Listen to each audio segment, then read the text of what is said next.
Fala, meus queridos, tudo bem com vocês? Eu sou o professor Anderson e esse é um gameplay. Não é gameplay, cara. Isso é uma videoaula. É que eu tô com meu headset gamer aqui, cara, hoje, então, né, tô empolgado, mas não é gameplay, não.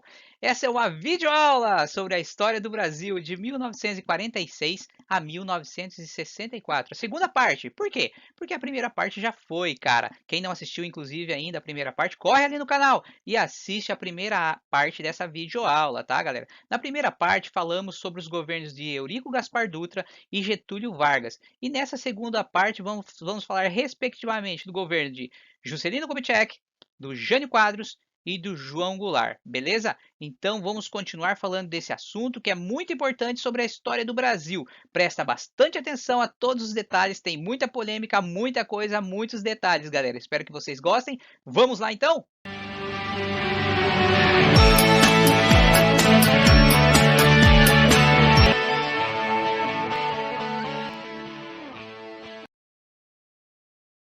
Vamos começar a aula de hoje com o governo de Juscelino Kubitschek de Oliveira, o famoso JK, que governou o Brasil de 1956 a 1961, galera. E ali nós temos uma foto, né, do Juscelino Kubitschek de Oliveira com a famosa faixa presidencial. Ocorreram eleições presidenciais em outubro de 1955 e para essas eleições apresentaram-se, portanto, o próprio Juscelino Kubitschek, né, do PSD, do Partido Social Democrático, tendo como vice João Goulart. João Goulart, que era do PTB, do Partido Trabalhista Brasileiro, partido do próprio Getúlio Vargas, né? O João Goulart, um grande aliado aí de Getúlio Vargas. A UDN, União Democrática Nacional, lançou, portanto, Juarez Távora, que era um ex-tenentista lá, um cara que participou do movimento tenentista na década de 20, da coluna Prestes e Miguel Costa, galera. Quem não assistiu essa videoaula, corre lá e assiste sobre tenentismo e coluna Prestes, cara.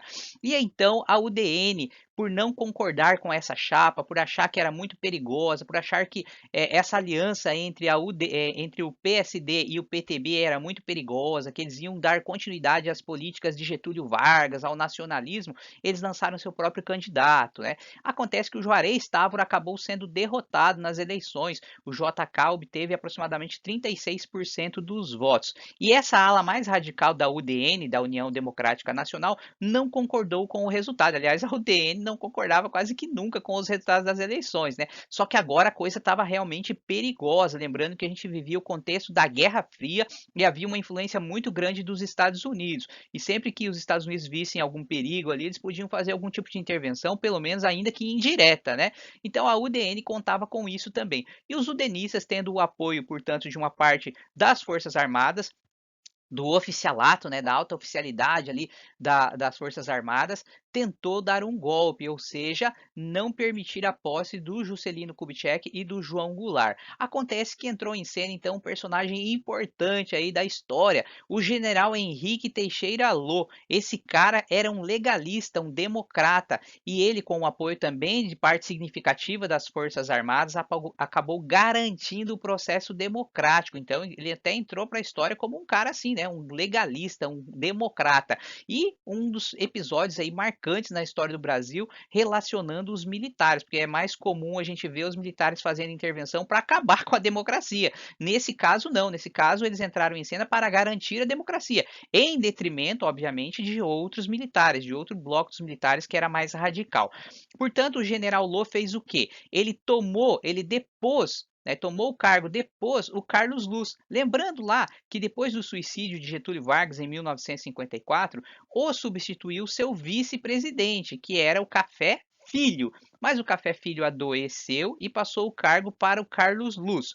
O Carlos Luz, então, foi deposto agora pelo general Lô, que passou o cargo na linha sucessória, de acordo com os critérios que estavam lá na Constituição, para o senador Nereu Ramos, tá? Garantindo, portanto, em janeiro de 1956, a posse do JK e do João Goulart. Portanto, esse episódio marcou muito aí a história do Brasil, galera, essa questão dos militares intervindo para garantir a democracia, fato praticamente inédito, único aí na história do país.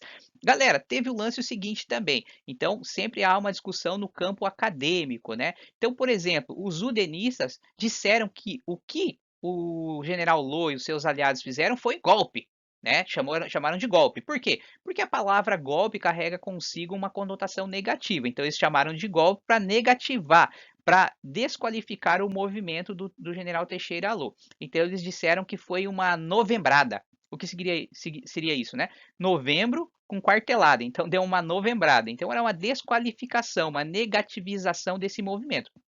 Por sua vez, o general Teixeira Lô, os seus aliados, né, o PSD, o PTB, chamaram de contragolpe. Contragolpe quer dizer, na verdade não foi um golpe, foi um contra um golpe. Que golpe seria esse? O golpe que a UDN, né, com os militares, desfeririam e acabariam com a democracia, implantariam uma espécie de ditadura aí, né? Então eles disseram, não, foi um contragolpe, na verdade. Então eles chamaram de movimento de retorno. O que é isso?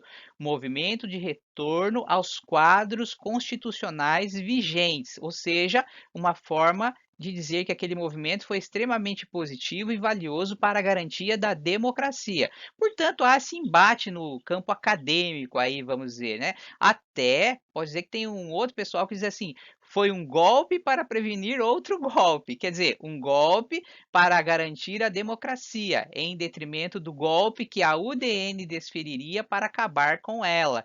Então tem essa discussão, não há um consenso no meio acadêmico, depende muito do ponto de vista. Agora, para quem é democrata convicto, como eu, né, eu sempre prefiro a democracia, propalo isso aos quatro ventos para quem quiser ouvir, sou favorável à democracia, as coisas precisam se resolver sempre dentro do regime democrático. Então, para os democratas convictos, obviamente que vão perceber, vão entender que o general Lô fez, garantindo a democracia, foi uma atitude positiva, portanto, um contragolpe, um movimento de retorno. Mas aí fica a critério de cada um, dependendo do seu próprio ponto de vista. Eu sou democrata e deixo registrado isso aqui.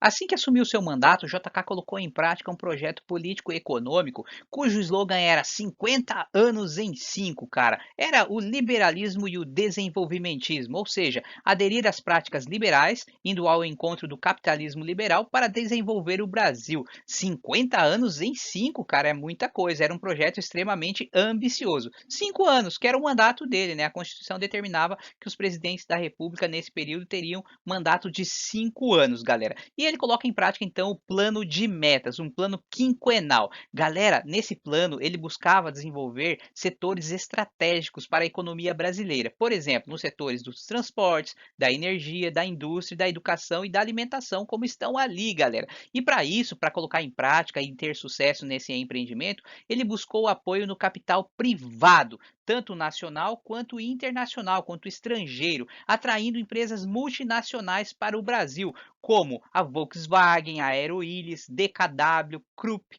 Daimler-Benz, Philips, Philco, dentre várias outras, né? As multinacionais nesse período proliferavam pelo mundo afora, principalmente por países pobres. Por quê? Porque ao se instalarem nesses países pobres, pagavam menos impostos e salários mais baixos, então era muito proveitoso. O Brasil então se abre as portas para as empresas estrangeiras, indo numa direção diferente, contrária até pode dizer à política do Getúlio Vargas, né, que era extremamente nacionalista, e o JK então vai ao contrário, faz um caminho diferente e abre o país para as empresas estrangeiras, para o capital internacional. Com isso, o Brasil se desenvolve industrialmente, dá um salto, cara. Para muitos, chega a mais ou menos 80% esse salto industrial. Realmente, o Brasil se desenvolve muito em termos industriais com a entrada do capital estrangeiro no país, principalmente em setores como petróleo, carvão, energia elétrica, aço, cimento, produção de automóveis, de eletrodomésticos. Realmente, o Brasil dá um salto muito importante em termos industriais ali. E também o JK investe muito em construção de obras públicas, estradas, ferrovias e também a própria construção de Brasília, a capital federal, galera, que foi inaugurada em 1960, pessoal. Cara, entre as estradas, rodovias que foram construídas nesse período, muitas delas ligavam alguma cidade, algum lugar importante do Brasil a Brasília. É como se fosse assim, todos os caminhos levam a Brasília, naquele trocadilho lá com todos os caminhos levam a Roma. Na verdade, cara, então assim, estradas, por exemplo, Acre, Brasília, Belo Horizonte, Brasília, Belém, Brasília, sei lá, Fortaleza, Brasília. Teve muitas estradas, milhares de quilômetros de estradas, de rodovias foram construídos durante o governo JK pelo Brasil afora e proporcionando esse grande desenvolvimento. Lembrando que o Brasil teve 3 capitais, né? A primeira capital foi Salvador, na época que o Brasil era colônia ainda de Portugal, né? Em 1763, ainda no período colonial, o Rio de Janeiro passou a ser capital e foi até 1960 quando foi inaugurada Brasília, que é a capital até hoje, o centro político brasileiro, lá no Distrito Federal, né? Brasília foi inaugurado, como eu disse, em 1960. Um projeto também ambicioso, futurístico e etc e tal, que eu já vou falar um pouquinho mais sobre ele mais adiante quando vou mostrar algumas imagens, né? Mas que Brasília foi projetada por principalmente dois grandes arquitetos ali, o Lúcio Costa e o Oscar Niemeyer, considerados grandes arquitetos brasileiros. O Niemeyer considerado um dos maiores arquitetos do mundo, inclusive, né? Faleceu algum tempo atrás aí. O Niemeyer, então, muito famoso, um arquiteto brasileiro. O plano de metas do JK propiciou um grande crescimento econômico do país, cara. A renda per capita da população triplicou, ou seja, 3 vezes mais o brasileiro passou a ganhar, cara, dinheiro, renda, poder aquisitivo, bicho. A classe média cresceu e também a classe operária se especializou com a entrada dessas inúmeras indústrias. Quer dizer, um grande salto econômico para o Brasil, né? A economia se movimenta muito nesse período. O governo JK ia de vento em popa. Inclusive, ocorreu nesse período o pontapé inicial na mecanização do campo, ou seja, as máquinas colheitadeiras, plantadeiras aí, ou seja, a mecanização do campo. Claro, tem uma consequência imediata, isso aconteceu em vários países do mundo, que o quê? Os baixos salários para a população que vive no campo e também o desemprego, né? Então, a população do campo sofrendo e ocorrendo o famoso êxodo rural, ou seja, as pessoas não tendo mais emprego no campo, ganhando muito pouco, e elas acabam tendo que sair de suas casas, suas terras, suas cidades, migrando normalmente para cidades maiores, grandes centros industriais, para tentar continuar sobrevivendo, arrumar emprego e ganhar dinheiro, né? Muito bem. Galera, também houve uma grande disparidade entre as regiões do país, quer dizer, houve regiões que se desenvolveram muito, né? Centro-sul do Brasil, por exemplo, mas outras regiões, como o Nordeste brasileiro, acabaram ficando relegadas a segundo plano e acabaram empobrecendo ainda mais. Então, uma grande desigualdade entre regiões do país. Claro, a desigualdade social no Brasil continuava, assim como teve pessoa que triplicou a sua renda, teve gente que ficou sem renda, né? Por exemplo, desempregado. Então, uma contradição também pelo país, isso não era para o país todo. Mesmo assim, o governo JK estava se dando muito bem quanto à opinião pública. A opinião pública era muito favorável a seu governo, galera. O orgulho da população, né, de fazer parte de um país que se desenvolvia a passos largos, que se tornaria a grande potência do mundo. Cara, os caras acreditavam realmente nisso, né? Claro, com a propaganda que o governo fazia, investia muito em propaganda, eles aprenderam muito a fazer isso também com o próprio Getúlio Vargas, né? Então o JK investiu bastante em propaganda, tentando gerar um orgulho na população de pertencer a essa nação que tanto crescia, que tanto se desenvolvia. Até a Copa do Mundo de 1958, a primeira Copa conquistada pelo Brasil lá, quando Pelé, cara, a gente só lembra do Pelé, né? O Pelé tinha 17 anos, jogou a Copa do Mundo e foi protagonista lá nesse título do Brasil. Até a Copa do Mundo foi utilizada para fazer propaganda para o governo, ou seja, o governo JK ia de vento em popa, galera. Agora vamos observar juntos algumas imagens, algumas fontes históricas daquela época, mais especificamente sobre a construção de Brasília.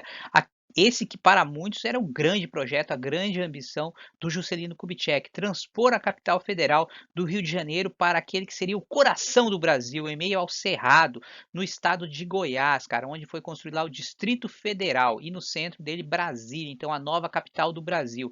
Uma cidade que deveria ser planejada e deveria projetar o futuro. A primeira imagem representa exatamente isso, cara, o plano piloto da construção de Brasília por um dos grandes arquitetos brasileiros aí, o Lúcio Costa. Claro que ele e o Oscar Niemeyer foram os grandes projetistas da cidade de Brasília. E o que se parece aquele esboço ali, né, cara? Parece uma ave, parece um avião. Isso mesmo, cara. Brasília deveria ter o formato de um avião pousado e essa seria a representação desse futuro tão ambicionado, tão almejado pelo Juscelino Kubitschek, um futuro promissor então para o Brasil relacionado à alta tecnologia, o avião tendo essa representação, né? Então a industrialização do Brasil, o progresso, o futuro, essas coisas todas. Então ali a gente vê esse formato no esboço, né, cara, daquilo que seria conhecido até hoje como asa norte, asa sul né, lá em Brasília, cara. Quando você vai para Brasília, se você for de avião, você consegue visualizar esse formato de avião, mais ou menos isso, né, cara? Uma coisa muito louca, bicho. Eu, né, andei de avião uma vez na vida, cara. É, pobre é assim mesmo, é uma tristeza. Mas eu só andei porque foi de graça, foi grátis, cara. Uma época aí que eu jogava futebol e tal, aí fui jogar futebol lá em Brasília. Pagaram a minha passagem de avião, aí eu fui andar de avião de graça, tinha um medo desgraçado, até hoje eu tenho, nunca mais andei. Mas não é porque eu tenho medo, é porque eu não tenho dinheiro mesmo. Mas enfim, então fui para Brasília de avião e, cara, uma coisa curiosa, é lindo demais, para ser sincero. Quando o avião tava pousando, quando tava chegando lá em Brasília, eu cheguei à noite, era umas 8:30 da noite, cara, aquelas luzes da cidade todas acesas, uma coisa simétrica, tudo, cara, é lindo, para ser sincero, é muito bonito mesmo, de verdade. Então Brasília tinha que ter esse formato, uma cidade planejada no formato de um avião pousado e tá ali o plano, o esboço, né, do Lúcio Costa. Galera, outra imagem aqui que a gente vê a construção de Brasília, mais precisamente do edifício sede do Congresso Nacional, no ano de 1959. Então, no ano antecessor da inauguração de Brasília. A gente vê um monte de gente ali e a gente vê aquela característica, as duas torres ali do Congresso Nacional em 1959 estão sendo construídas, né? Aí a gente vê uma outra imagem aqui, opa, opa, opa. Fiquei até tonto agora, né? Da inauguração de Brasília, cara, olha lá, ó, em 20 de abril de 1960, muito louco. Então vamos lá, vamos calcular, não sou matemático, né? Sou historiador. 1960 para 2000, 40 anos. Isso? Para 2020, 60 anos. Nós estamos em 2021, em abril, dia 20 agora, fez 61 anos da inauguração de Brasília. Gostaram? Isso que é calcular mentalmente, cara. Não é para poucos, isso aí não é muita gente consegue, não. Muito bem, ainda mais historiadores, né, cara? Só sabe ficar contando história. Olha lá! E aí, uma última imagem aqui, então. Essa é muito louca, cara. Não dá para ver muito bem, mais ou menos, a gente consegue visualizar. Quem tiver curiosidade, vai procurar na internet, tá fácil para ver uma imagem melhor que essa. Brasília vista da estação espacial, Brasília vista do espaço, cara, e a gente consegue visualizar ali em meio àquelas, aqueles rios que tem ali, né, e tal. Olha lá, a gente consegue visualizar bem no centro da imagem ali as duas asas, cara, asa norte e asa sul, bicho, lá do avião pousado da cidade de Brasília, capital federal desde 1960, meus queridos. Olha ali o JK, cara, que homão. Como assim, professor? Olha lá ele, posado, né? Não é pousado, tem nada a ver com avião aqui agora, né? Fazendo uma pose para uma fotografia planejada, organizada para passar uma mensagem, né? Para atrair a opinião pública favorável ali para o JK, ou seja, marketing para o governo. Galera, JK está ali olhando para o futuro, para o horizonte. Olha que lindo, cara. Rumo ao progresso, Brasília ao fundo, cara. Tudo planejado, né, bicho? Olha ali o JK que homão. Então, galera, a população realmente apoiava, aprovava tudo isso porque via realmente um grande desenvolvimento, rumo ao progresso. Tudo ia de vento em popa. Até campeão do mundo de futebol o Brasil foi, né? Se o Brasil é campeão do mundo de futebol, é o primeiro lugar, é a nação mais poderosa no futebol, significa que pode ser também em primeiro lugar em tudo, a grande potência do mundo. Era essa a intenção de fazer associação lá entre a Copa do Mundo e o governo JK, bicho, essa coisa louca, né? Assim como o comandante da seleção brasileira, o técnico, o Brasil é governado, é comandado pelo técnico JK, que vai levar o Brasil a ser a maior potência do mundo. Era essa a representação de toda essa propaganda para atrair a opinião pública favorável. Galera, mas nem tudo eram flores no governo do Juscelino Kubitschek. Por quê? Porque conforme ele investiu nesse projeto desenvolvimentista, aumentou exorbitantemente a dívida externa, cara. Eu sempre digo assim, é como se você comprasse um monte de presentes para o seu pai. Ah, pai, comprei um terno novo para o senhor, um celular novo, comprei um sapato novo, comprei até um carro novo para o senhor, pai. O seu pai pula de alegria, ama você, fala: meu filho, meu filhão, que homão. E aí você apresenta para ele a fatura do cartão de crédito e diz que comprou tudo aquilo no cartão de crédito dele. E ele é que vai ter que pagar. E aí, né? Já viu, né? Então é mais ou menos isso. Quem paga essa conta? O povo brasileiro, o Brasil, cara. O Brasil se endividou, então isso tudo gerou uma dívida externa gigantesca. um aumento da inflação, quer dizer, o papel moeda se desvalorizou devido ao fato de ter emitido tanto dinheiro para poder construir essas obras públicas todas, né, inclusive Brasília, obviamente, né? Recessão econômica, desemprego, caramba, quer dizer, o sonho está naufragando, bicho, não eram tudo flores não, né? E uma crise imensa no governo de Juscelino Kubitschek, já caminhando para o final de seu mandato. Nesse momento, então, o governo JK recebe algumas orientações, algumas ideias do FMI, do Fundo Monetário Internacional. Olha, tem que diminuir as contas públicas, diminuir a emissão de papel moeda, diminuir os investimentos governamentais, né? Tem que abrir o país para o capital internacional, não dá para ficar fazendo isso aí, senão vocês vão se dar mal. E aí, o que que acontece? Quando o FMI sugere isso, a receita já era básica, né? Já tinha acontecido isso lá no governo do Dutra, né? Então, o que que acontece? É mais recessão e mais desemprego. E ao que o JK resolveu que não ia aderir. Então, ele ia passar o problema para o seu sucessor, ou seja, ele não acata as orientações do FMI e resolve que não vai seguir a sua cartilha.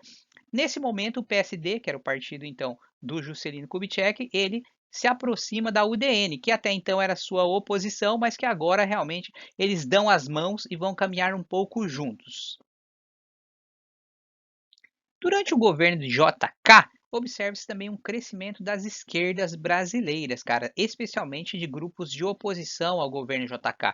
A gente percebe ali que o JK adotando essa postura capitalista, desenvolvimentista, acaba desagradando aqueles que eram seus aliados, como o PTB, o Partido Trabalhista Brasileiro, que acaba recebendo o apoio importante dos movimentos sindicais e também de militares mais nacionalistas, a ala mais nacionalista que gostava das políticas varguistas, né? Então o PTB acaba se tornando uma grande oposição. Observe-se que a UDN, que era a oposição do PSD, acaba se unindo, se aproximando, e o PTB, que era aliado, acaba se afastando e virando uma oposição. Também um destaque para a criação da União Nacional dos Estudantes, cara, a UNE, essa agremiação que é tão importante até os dias atuais, né? Uma representação estudantil no Brasil, né? Então, destaque para a criação da União Nacional dos Estudantes nesse período e que, obviamente, fazia uma oposição também ao governo do Juscelino Kubitschek. Cara, até os comunistas e trabalhistas se uniram. Cara, como assim? Lembrando que eles eram opositores, eram rivais, né? Tinham ideias diferentes, mas os comunistas se aproximam dos trabalhistas, lá, dos herdeiros da tradição do Vargas, né? E acabam se aliando, portanto, contra o governo do JK, galera. O PCB, o Partido Comunista do Brasil, ele adota uma postura menos radical a partir de 1958 ali, né? Ou seja, abandonando aquela ideia radical de fazer uma revolução armada, tomada do poder e implantação do comunismo no Brasil ao estilo lá da Rússia e ao estilo da China e tudo mais. Então, eles pensam que a ideia é fazer mudanças graduais, respeitando a Constituição, respeitando o regime democrático. Então, até o Partido Comunista do Brasil acaba crescendo nesse período, ganhando muitos adeptos. E a criação das ligas camponesas é outro destaque, ou seja, os trabalhadores do campo também se organizam, não só os das cidades, dos sindicatos operários, mas no campo também surgem as famosas ligas camponesas, a partir de trabalhadores do campo na região, se não me engano, de Pernambuco, dos canaviais de Pernambuco, né, sob a liderança de um advogado, cara, um cara chamado Francisco Julião. Então, a formação das ligas camponesas também fornece uma oposição ao governo do JK, um crescimento das esquerdas durante esse período. Em 1960, ocorreram eleições presidenciais, como previa a Constituição brasileira, e para esse pleito apresentaram-se o general Henrique Lô, cara, do PSD, o Partido Social Democrático, tendo como vice João Goulart, do PTB, do Partido Trabalhista Brasileiro. E quem foi o concorrente principal deles? Jânio Quadros, da UDN, da União Democrática Nacional. Olha que coisa esquisita, né? A UDN não tinha se aproximado do PSD lá no governo do JK? Sim. O PTB não era oposição? Sim. Mas agora eles voltam a se unir e a UDN volta a se afastar e lança um candidato deles? Sim, é coisa muito louca, cara. Coisas do Brasil, da política brasileira. Cara, ocorreram as eleições e quem venceu? Quem? Jânio Quadros, cara, com a maior votação até então da história, né? 5,5 milhões de votos, ou 48% do total. Era muito voto, cara. A galera adorava o Jânio Quadros. E representando aí, como a gente pode ver, a União Democrática Nacional. A curiosidade fica por conta do fato de que o João Goulart foi eleito vice. Como assim, professor? Não é muito louco isso? O João Goulart não era o vice do JK? Sim, acabou o mandato. O João Goulart foi candidato de novo agora na chapa aí do Henrique Lô? Foi. Não era oposição da UDN? Sim. E ele é vice-presidente? Como assim, cara? É que a Constituição brasileira, à época, a Constituição de 46, permitia esse tipo de coisa. É como se fosse uma candidatura independente. Podia ser o presidente de um partido, né, numa chapa, e o vice-presidente, o mais votado, nem que ele fosse de outra chapa, como é o caso aí do João Goulart. Se ele obtivesse uma maior votação, ele era o vice-presidente. Então, eram opositores. Então, um presidente eleito, o Jânio Quadros, da UDN, e o vice-presidente eleito do PTB, que era oposição à UDN. Olha que coisa louca, coisas da história do Brasil e da política brasileira, parceira. Brasil, ziu, ziu. O governo de Jânio Quadros, no ano de 1961. Como assim, cara? 61? Um ano só? É, cara, ele governou só no ano de 1961. Nós já vamos ver o que que aconteceu. Ali uma foto dele, né? Jânio Quadros, de óculos, com a faixa presidencial. Um cara muito polêmico e a gente vai ver o que que aconteceu aí. Galera, o governo do Jânio Quadros foi marcado, dentre outras coisas, por contradição política e também por uma grave crise econômica. Crise econômica essa já herdada do governo anterior, posso dizer dos governos anteriores, e acentuada ao longo do governo JK, como nós vimos lá, um aumento vertiginoso da dívida brasileira, da inflação, desemprego e tudo mais, né? Então, o Jânio Quadros já herdou essa crise e teve que lidar com ela. Mas também a contradição política foi outra marca importante do governo do Jânio Quadros. O Jânio Quadros era um líder carismático, né? Ele tinha um estilo personalista, pode-se dizer um cara que era adepto do tal do populismo, aquela coisa de querer se aproximar muito do povo, fazer propaganda máxima de si mesmo, das suas ações para se aproximar da população. Mas concomitantemente, ele tinha práticas, posturas muito autoritárias.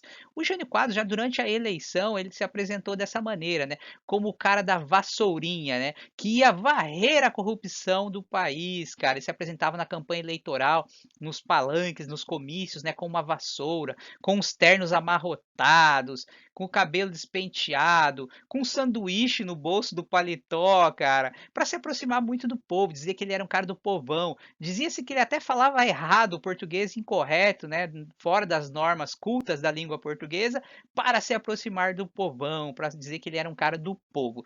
Não se esquecendo que ele representava a UDN, a União Democrática Nacional, um partido, posso dizer, de direita, um partido que realmente se aproximava do capital internacional, dos Estados Unidos e tudo mais, que, como a gente já viu, né, nos governos anteriores. Tá? Ele era da UDN, obviamente, então seguiria nessa linha.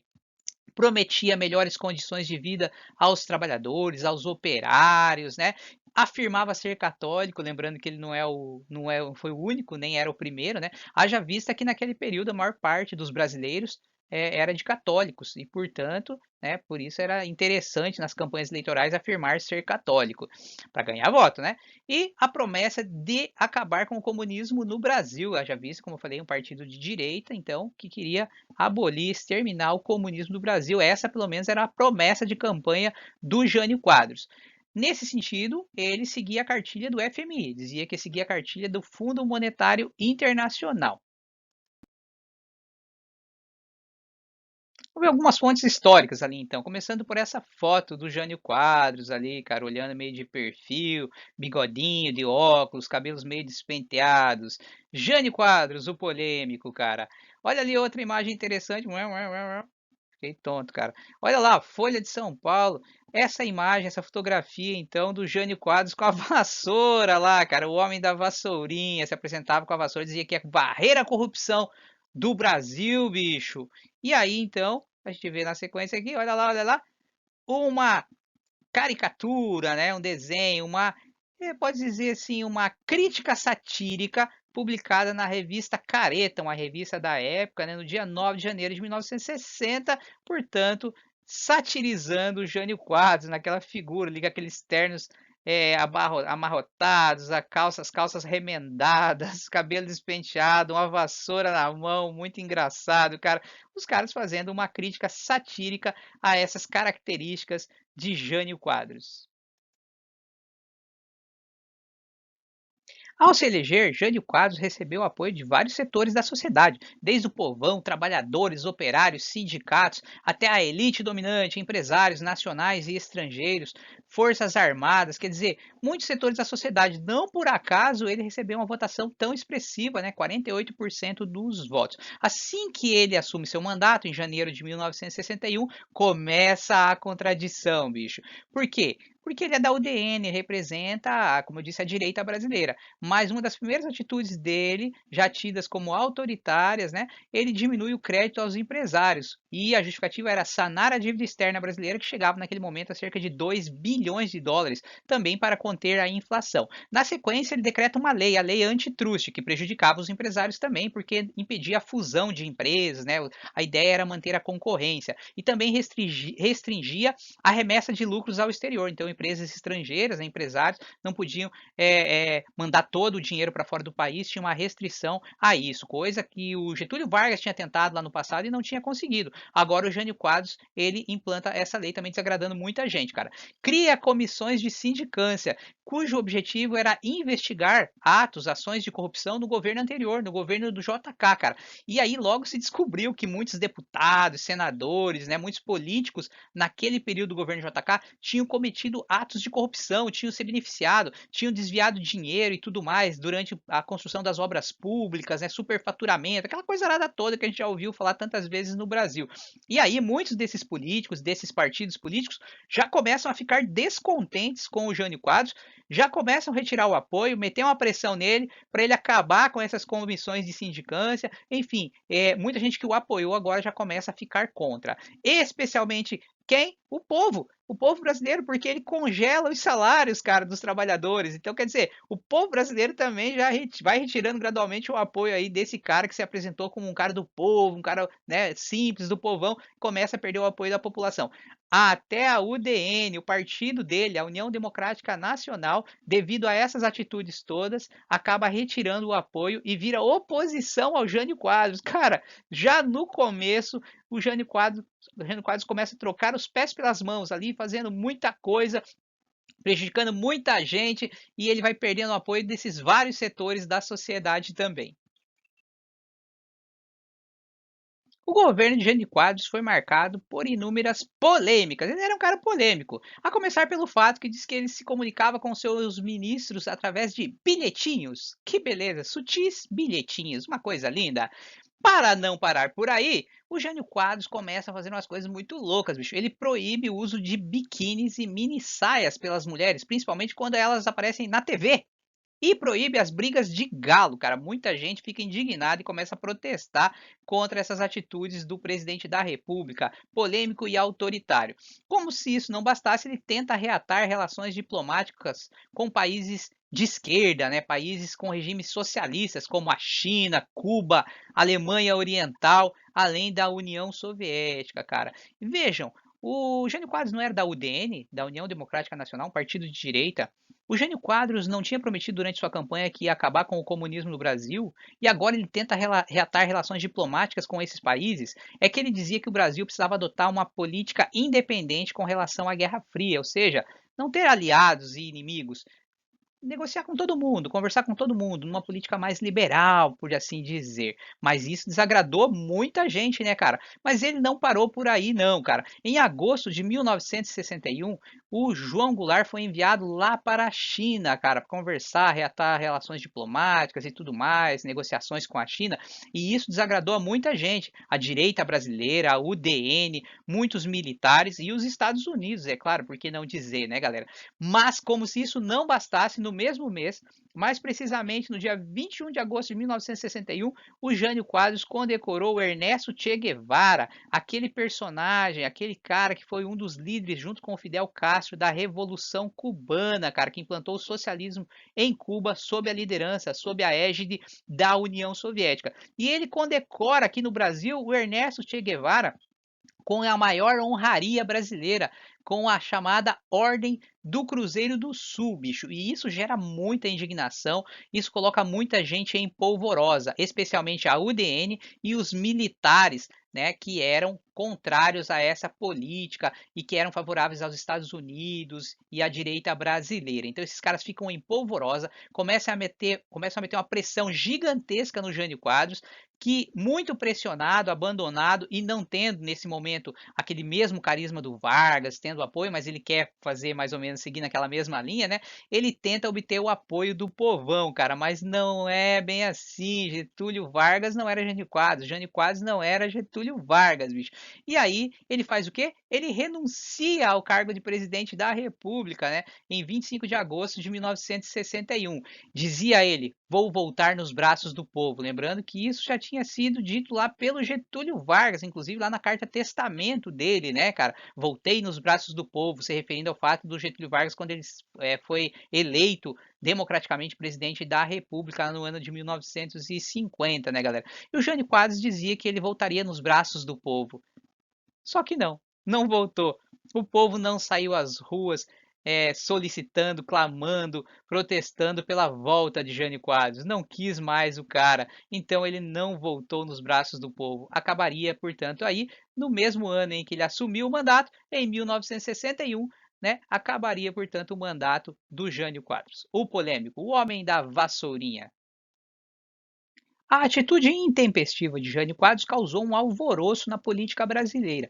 Isso porque o vice que deveria assumir segundo a Constituição, o João Goulart, também conhecido como Jango, ele estava na China, cara. E isso levantava a suspeita de que será que ele é comunista? Será que ele está arquitetando um projeto para implantar o comunismo no Brasil com o apoio da China, da União Soviética? Será que é isso, cara? Então muitos militares da ala mais conservadora, mais radical, talvez até sob esse pretexto, não que isso fosse realmente acontecer, que eles soubessem disso ou acreditassem nisso, mas eles resolveram que seria importante o João Goulart não assumir o poder e colocaram interinamente na presidência da República o Ranieri Mazzilli. E logo em seguida, pelo menos os ministros militares fizeram uma solicitação de impeachment ao Congresso Nacional, aos parlamentares, né? Ou seja, que o João não assumisse o poder de jeito nenhum. Isso, a ideia era impedir que ele assumisse a presidência da República. Porém, os parlamentares não aceitaram e gradualmente então cresce a ameaça militar de um golpe, de uma implantação de uma ditadura militar no Brasil. E aí também muita gente começa a se mexer para evitar esse tipo de coisa, para evitar uma possível ditadura. E surge então a campanha da legalidade, que era o quê?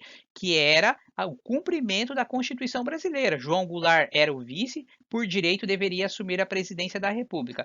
Essa campanha foi encabeçada pelo Leonel Brizola, que era o então governador do Rio Grande do Sul, né? Teve o apoio de outros governadores de outros estados, principalmente também da da União Nacional dos Estudantes, de muitos sindicatos, da Ordem dos Advogados do Brasil, a OAB, da CNBB, que era a Confederação Nacional dos Bispos do Brasil, e até da própria UDN, cara, União Democrática Nacional, grande opositora do Jango, né, do PTB, que agora então se une forças em defesa da democracia, uma coisa muito louca, né? Mas os udenistas aí então nesse momento defendendo a democracia e também apoiando a campanha da legalidade. Mas o papel fundamental para que essa campanha fosse adiante e ganhasse força realmente é que precisava de quem? De quem? Dos militares, da ala menos radical, da ala democrática e legalista. E isso eles conseguiram com o comandante do Terceiro Exército Brasileiro, que tinha sede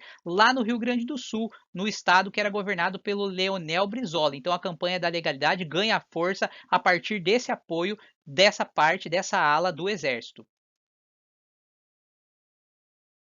Com a ajuda providencial de seus apoiadores, especialmente Leonel Brizola e o comandante do Terceiro Exército Brasileiro, o general Machado Lopes, o João Goulart retorna da China, desembarca lá no Rio Grande do Sul e acaba tomando posse, cara, muito a contragosto dos ministros militares, que não queriam de jeito nenhum que o Jango assumisse. E esses caras, então, esses ministros militares, apoiados pela ala mais radical das Forças Armadas, propuseram com o objetivo de limitar os poderes de João Goulart, o parlamentarismo, lembrando que a Constituição brasileira estabelecia que a forma de governo seria o presidencialismo, ou seja, dando plenos poderes para o presidente da República, cara. O parlamentarismo trazia consigo a figura do primeiro-ministro, o que por si só já representava uma limitação aos poderes do presidente da República. E essa foi feita uma emenda, então, à Constituição brasileira, essa proposta, ela foi colocada em prática, fizeram uma emenda à Constituição e implantaram o parlamentarismo no Brasil, cara, coisa muito louca, mas aconteceu. O João Goulart tomou posse, então, em 7 de dezembro de 1961, tendo como primeiro-ministro Tancredo Neves, figura conhecida aí na história do Brasil, aliás, a família Neves, né?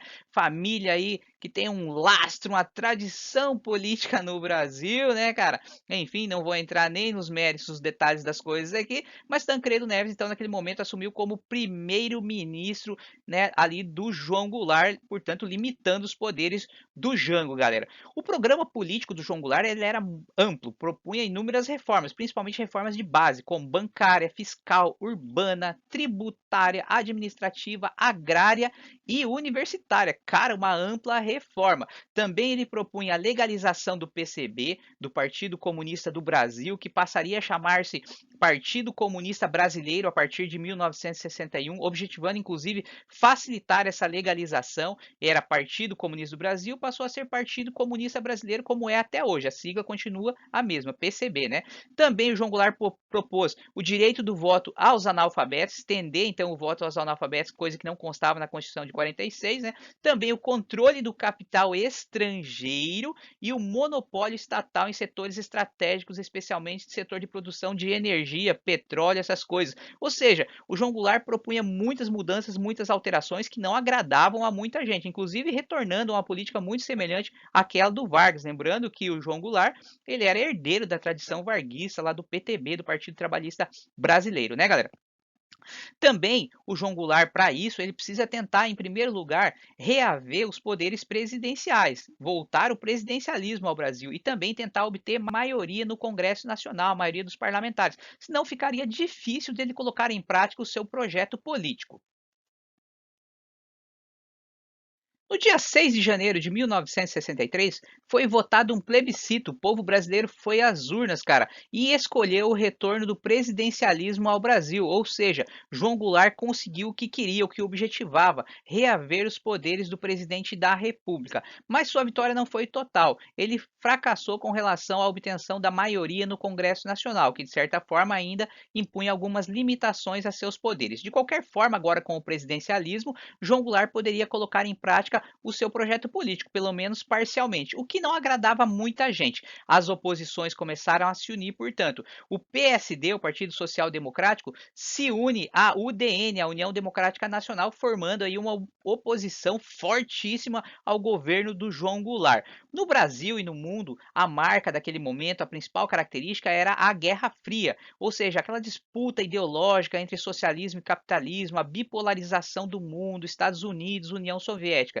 E isso se refletia em todos os países do mundo e não era diferente no Brasil. Portanto, no Brasil, nesse momento, havia muitos conflitos entre as direitas e as esquerdas. Conflitos esses acentuados ainda mais após a Revolução Cubana de 1959, que implantou o socialismo lá na ilha, né, com o papel lá do Fidel Castro, do Che Guevara, que tinha sido condecorado pelo Jânio Quadros, né, em 1959 implantaram o socialismo em Cuba, sob a égide, a influência especialmente da União Soviética, né, galera? E no Brasil, os grupos mais conservadores ficaram mais temerosos ainda e viam no governo do João Goulart um perigo eminente de que acontecesse aquilo que havia acontecido lá em Cuba. Os contextos eram muito diferentes, né, do Brasil e de Cuba, claro, com toda certeza. Mas as direitas, os grupos conservadores se aproveitaram naquele momento para acusar o governo de João Goulart de ser comunista, de querer colocar o comunismo no Brasil, e a ameaça de implantação de uma ditadura, de um golpe, crescia cada vez mais.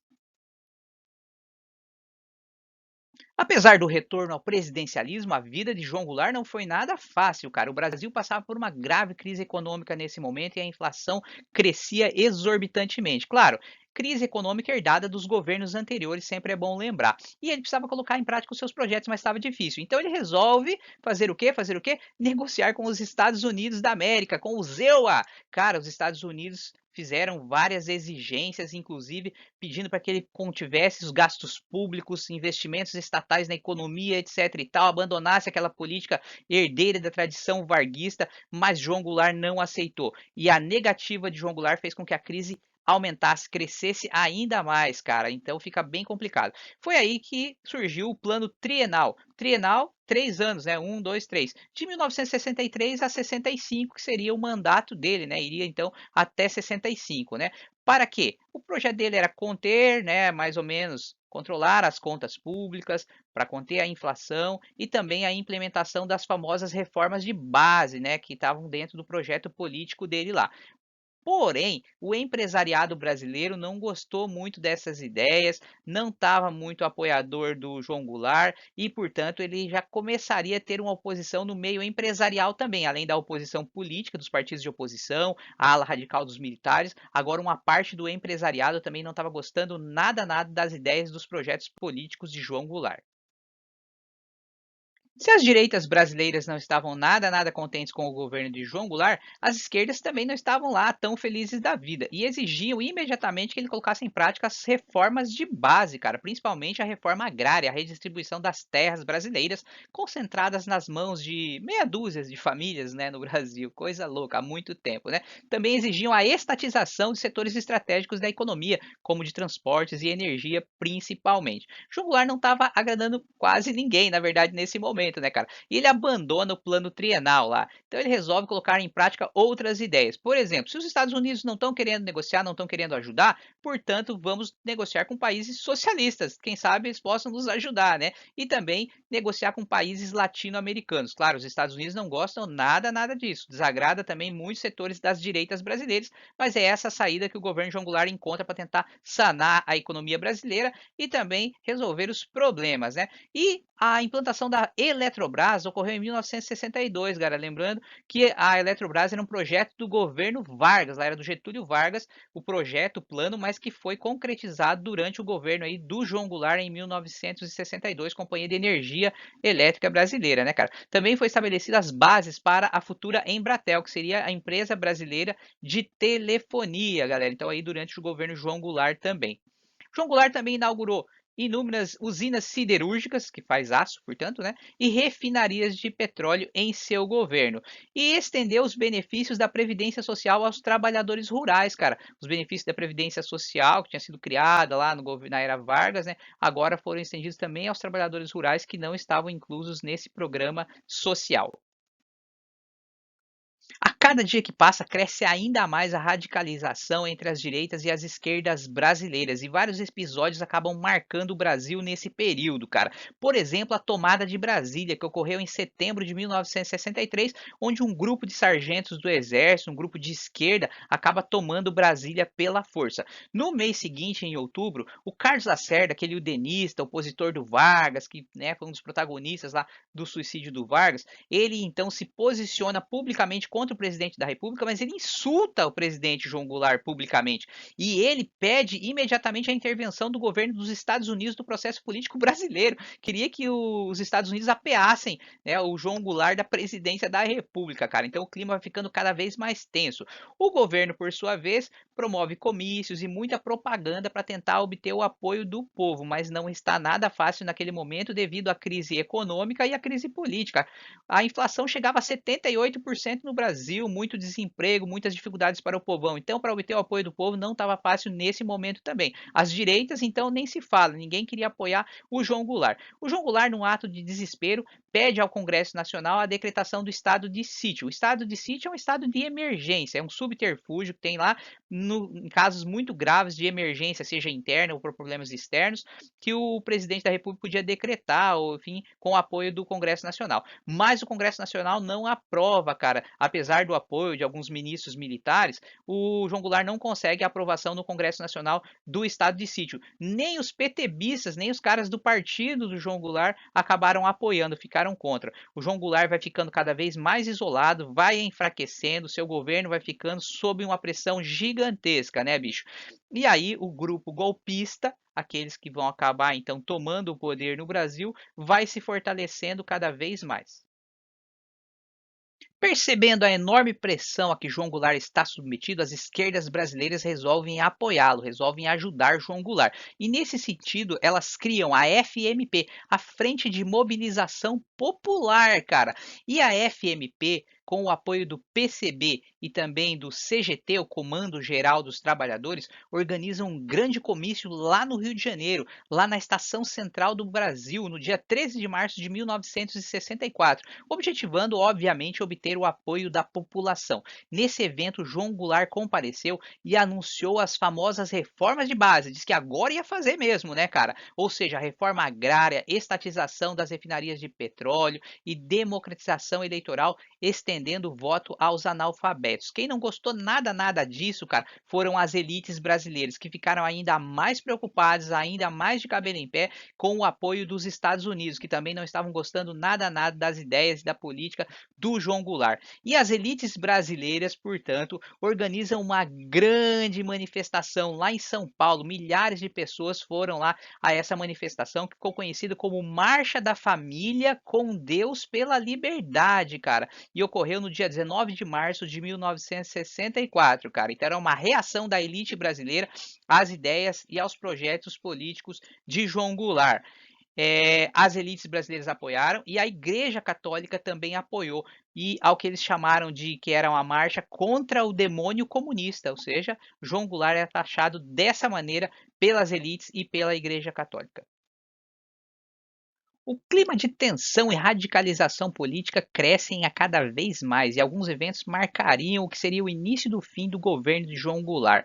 Ocorreu uma manifestação, uma revolta envolvendo marinheiros e fuzileiros navais contra o alto comando da Marinha, e o João Goulart acabou anistiando esses rebeldes, ou seja, dando perdão para eles, o que foi tido como inaceitável pelo alto comando das Forças Armadas, não só da Marinha, mas das outras também, né, cara? Os oficiais se revoltaram com essa atitude de João Goulart, acreditando que os rebeldes deveriam ser punidos severamente, porque para eles essa coisa da disciplina, da ordem, da hierarquia são fundamentais.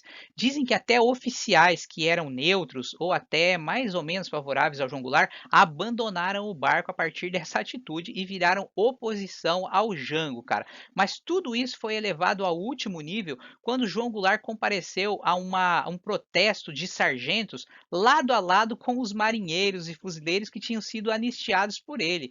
Cara, os oficiais, o alto comando das Forças Armadas, acharam essa atitude inaceitável, ou seja, uma provocação que não tinha limites e, portanto, rompem definitivamente com João Goulart. Forças opositoras poderosíssimas confluem contra João Goulart nesse momento. No dia 31 de março, vários meios de comunicação brasileiros, especialmente jornais, lançam manchetes de oposição, de críticas ferrenhas ao João Goulart, alguns deles até pedindo a renúncia, a deposição, o fim imediato do governo de João Goulart. Forças poderosas então se unem, se aliam contra esse governo. Meios de comunicação, forças armadas, governadores de alguns estados, inclusive do Rio Grande do Sul, que não tinha mais como governador o Leonel Brizola, um aliado histórico aí do João Goulart, do PTB.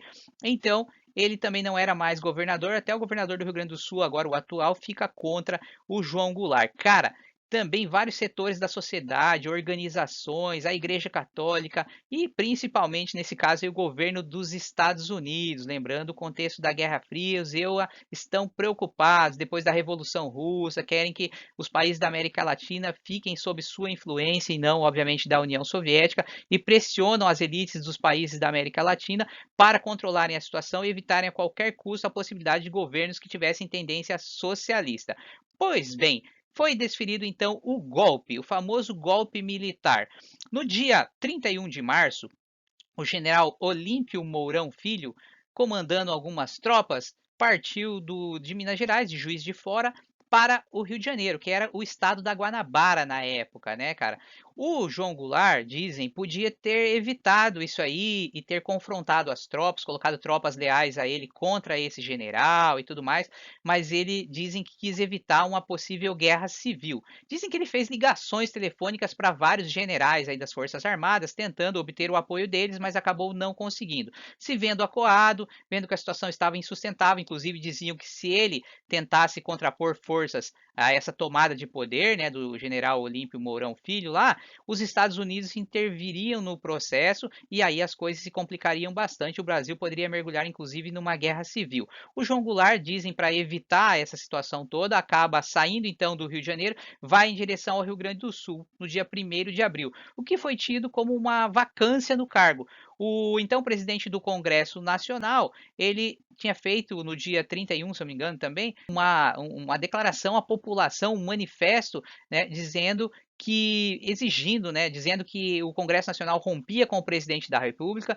e exigindo a tomada do poder pelos militares. E foi isso que acabou acontecendo então no dia 31 de março de 1964, para muitos é o dia da deposição do Jango, para outros o dia 1º de abril foi o dia que ele partiu para o Rio Grande do Sul então. Ele acabou se exilando em Montevidéu, no Uruguai, e naquele momento havia uma espécie de vacância de poder, porque o Ranieri Mazzilli, que era o presidente da Câmara dos Deputados, acabou assumindo. Havia pré-candidatos à presidência da República, entre eles o Carlos Lacerda, né, o udenista lá, no ano seguinte, onde aconteceriam as eleições presidenciais. Os militares tomaram o poder, não sabiam muito bem o que fazer com ele naquele momento, as coisas estavam meio estranhas, mas o que não se sabia é que a partir daquele momento o Brasil viveria uma longa ditadura militar, né, mais ou menos ali 21 anos, na verdade, de 1964 a 1985, que é um assunto que a gente vai estudar e detalhar na próxima videoaula, galera, beleza? Então é mais ou menos aí, acabava, portanto, a chamada Terceira República Brasileira com a deposição de João Goulart e a instauração de uma ditadura militar a partir de 1964. Para fechar, fazer aquela breve análise de algumas fontes históricas, duas, na verdade, né? Olha aqui, ó, manchete do Jornal do Brasil, cara, dizendo lá, ó, passeata de 500 mil em São Paulo defende o regime, né, cara? Ou seja, aquela passeata lá, a marcha da família com Deus pela liberdade. Olha aí, ó, pela liberdade, que foi a instauração do quê? Da ditadura militar. Olha lá a outra manchete lá, ó, do jornal O Globo, cara. Fugiu Goulart e a democracia está sendo restabelecida.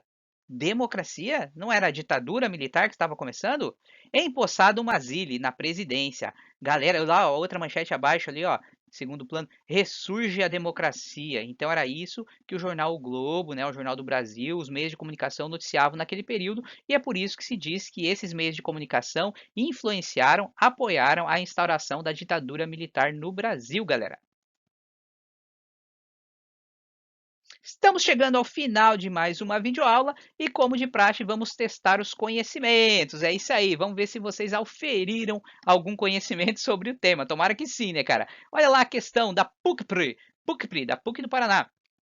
Brasília nascia brotada de uma nave mágica, em meio do deserto, onde os índios não conheciam nem a existência da roda. Estendiam-se estradas e criavam-se grandes represas. Das fábricas de automóveis surgia um auto novo a cada 2 minutos. A indústria acelerava-se a grande ritmo. Abriam-se as portas de par a par à inversão estrangeira, aplaudia-se a invasão de dólares, sentia-se vibrar o dinamismo do progresso. Eduardo Galeano, As Veias Abertas da América Latina. Vamos lá então a questão propriamente dita, o texto que lembra a época do governo Kubitschek refere-se ao letra A, Plano SALT, letra B, Primeiro Plano Nacional de Desenvolvimento, letra C, Plano Trienal, letra D, Metas e Bases, letra E, Plano de Metas. Cara, qual você assinala? Se fosse o seu vestibular, se fosse o seu Enem, se fosse a sua prova de história, qual você assinalaria? Pensa aí um pouquinho. Se você já sabe a resposta, beleza. Se você não sabe ainda, quer reler a questão, dá um pause no vídeo aí, relê a questão toda aí e marca a sua alternativa. Vamos lá então, vamos ver qual que é a correta? 1, 2, 3 e... Letra A. Enieba, me dei bem. Isso aí, cara, olha lá, ó. Plano de metas, esse era o projeto econômico lá que foi colocado em prática pelo Juscelino Kubitschek, pelo JK, o plano de metas, 50 anos em 5, né, galera? Plano Salto foi do Dutra, lembram disso lá? Plano trienal foi do João Goulart, né? 3 anos, lembrando que era o mandato dele que ele tinha lá, né? Até 65, que acabou indo só até 64, como nós vimos, né, galera? Então era plano de metas. Os outros não existiram, Plano Nacional de Desenvolvimento, metas e bases, né? Então era aquela ali mesmo, letra E. Parabéns para quem acertou, galera. Beleza. Então vamos para a próxima agora. Próximo slide para as dicas de leituras e de filmes. Olha lá, pessoal, para ler e para assistir, dicas para vocês, legal, sobre o tema, né, cara? Cultura e Sociedade no Brasil, 1940 a 1968, do Cláudio Aguiar Almeida. O governo Kubitschek, Desenvolvimento Econômico e Estabilidade Política, Maria Vitória Benevides. Argelina Figueiredo escreveu o livro Democracia ou Reformas? Alternativas Democráticas à Crise Política, 1961-1964. Aí, ó, falo do governo ali do João Goulart. Para assistir, galera, vamos aos filmes, portanto. Dicas. Os Anos JK, Uma Trajetória Política. Filme brasileiro, direção do Silvio Tender. Um Sonho Intenso, direção de José Mariani, filme brasileiro de 2015. Jânio, a 24 quadros, olha o trocadilho ali, direção de Luiz Alberto Pereira, brasileiro, filme de 1981. E Django, filme de João Goulart aí, direção de Silvio Tender, filme brasileiro de 1984. Galera, vamos ficando por aqui então. Muito obrigado pela atenção, pela compreensão de todos e até a próxima. Tchau!